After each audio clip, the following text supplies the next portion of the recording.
भीमराव चाटे यांची कविता घ्यायची आहे. काय आपली परवानगी असेल तर आपण अध्यक्ष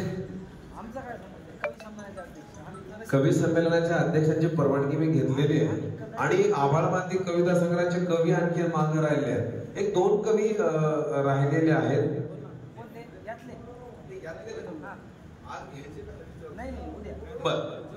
उद्याच्या संमेलनामध्ये ते सगळे साहित्यिक आहेत आणि आज आपण आदरणीय आमचे सकाळपासून जे व्हिडिओ चित्रण करतायत जोरदार टाळ्या त्यांच्यासाठी वाजव. त्यांचं काम महत्वाचं आहे बरं. आपण सगळे इथं बसलोय आपल्याला पोहोचवण्याचं काम ते करत आहेत. सोशल मीडियाच्या माध्यमातून हे प्रभावी माध्यम सकाळपासून जे हँडल करतायत आदरणीय भीमराव चाटे सरांना मी विनंती करतो की आपण आपली रचना या ठिकाणी सादर करावी. जोरदार टाळ्या त्यांच्यासाठी झाल्या पाहिजे.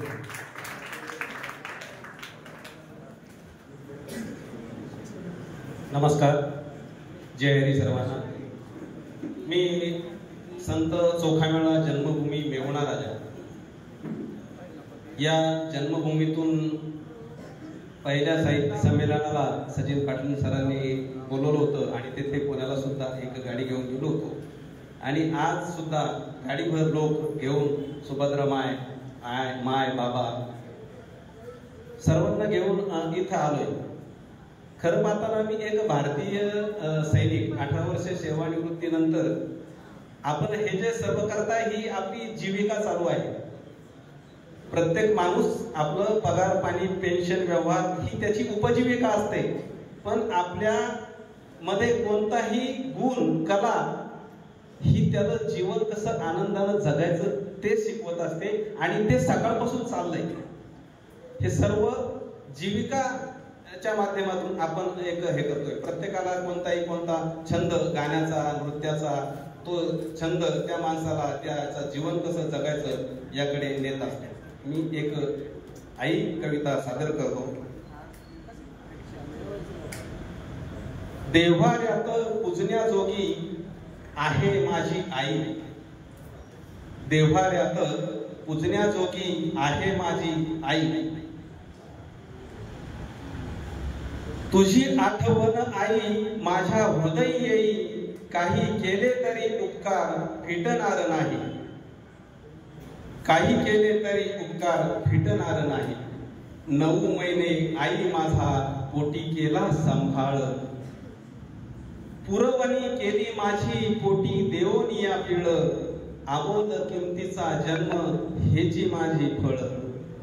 तुझी आठवण आई माझ्या हृदय येई. काही केले तरी उपकार फिटणार नाही. शाळेत घालून शिकवले मला उत्कट उज्ज्वल जीवन जगण्याला.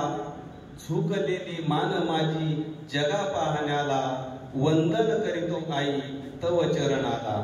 वंदन करतो आई तव चरणाला. ऐशी तुझी शक्ती आई संचारुणी राही. तुझी आठवण आई माझ्यावर मी येई. काही केले तरी उपकार फिटणार नाही. काही केले तरी उपकार फिटणार नाही. सर्वांना जय. सरांचा सन्मान आपण करणार आहोत. आदरणीय आयकॉन पॅराडाईजचे मुख्याध्यापक रामोहन सर यांना विनंती करतो की आपण सरांचा सन्मान करायचा आहे. सरांची सुंदर कविता होती.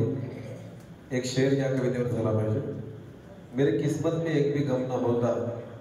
मुनव्वर राणा नावाचे शायर लिहितात की मेरे किस्मत में एक भी गम ना होता. अगर खुदा ने किस्मत लिखने का हक मेरी माँ को दिया होता. म्हणजे आई किती सुंदर लिहू शकते आणि आई काय विचार करू शकते हे खूप सुंदर शब्दामध्ये सरांनी मांडलेला आहे. आपण आता शेवटाकडे जात आहोत. माफी मागून मी न राहून कुणी राहिला असेल तर मला सूत्रसंचालक या नात्याला माफ करा. कोणी राहील एकदा जोरदार टाळ्या. शेवटपर्यंत आपल्याला राहील बरं का.